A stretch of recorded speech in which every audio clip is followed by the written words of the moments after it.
রৈখিক অংশ আমরা 9-10 এ পড়ে আসলেও কৌণিক অংশটা আমাদের সম্পূর্ণ নতুন থাকে এন্টায়ার লাইফে এবং এই কৌণিক অংশই হলো সিকিউর জন্য সবচেয়ে বেশি ইম্পোর্টেন্ট।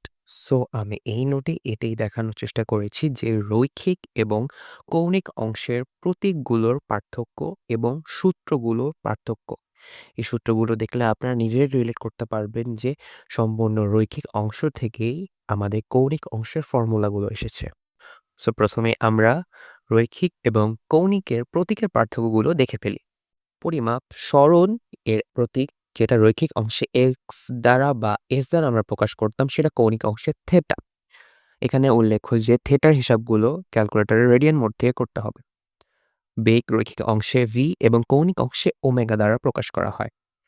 ত্বরণ এ এবং কৌণিক অংশে আলফা দ্বারা প্রকাশ করা হয়।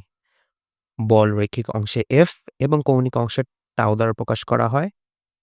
ভরবেগ পি যা কৌণিক অংশে এল দ্বারা প্রকাশ করা হয়। রৈখিক অংশে ভর এম থাকে এবং সেটাই কৌণিক অংশের জড়তার ভ্রামক আই হিসেবে প্রকাশ করা হয়। এখন আমরা আমাদের কৌণিক অংশের ফর্মুলাগুলো দেখে নিই। রৈখিক অংশে যেসব ফর্মুলা রয়েছে সেম টু সেম ওই সব ফর্মুলাই কিন্তু কৌণিক অংশে জাস্ট কৌণিকের প্রতীকগুলোর সাথে। কৌণিকের প্রতীক বলতে যেটা রৈখিক আমরা এস দিয়ে লিখতাম সেটা কৌণিক অংশে অবশ্যই থেটা হয়ে যাচ্ছে।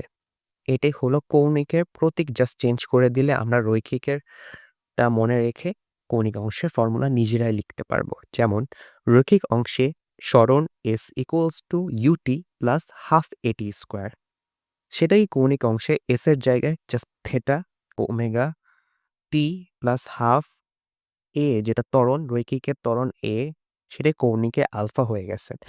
তার মানে সম্পূর্ণ রৈখিকের সূত্রটাই জাস্ট আমরা যদি প্রতীকটা চেঞ্জ করে দিই আমাদের কৌণিকের সূত্রে রূপান্তর হয়ে যাচ্ছে। সো প্রথম আমরা কৌণিকের সূত্রটা দেখে নিই।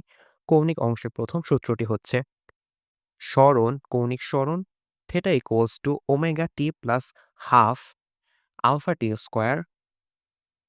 শেষ বেগ omega final equals to omega initial plus alpha T. এখান থেকে কৌণিক ত্বরণেরও সূত্র আসে। কৌণিক ত্বরণ alpha equals to omega F minus omega I by T. শেষ বেগের আরেকটা সূত্র omega F whole square equals to omega initial whole square plus 2 alpha theta. এরপরে কৌণিক বল tau equals to I, I for জড়তার ভ্রামক বা মোমেন্ট অফ ইনার্শিয়া, ইন্টু ত্বরণ কৌণিক ত্বরণ আলফা। কৌণিক ভরবেগের সূত্র কৌণিক ভরবেগ L equals to I omega এবং কৌণিক গতিশক্তির সূত্র EK equals to half I omega square. সর্বশেষ ঘূর্ণন জড়িত কাজ যেটা ডাব্লিউ দিয়ে আমরা প্রকাশ করি, রৈখিকে এই কাজের ফর্মুলা ছিল W equals to F S, সেটাই কৌণিকে W equals to tau into theta.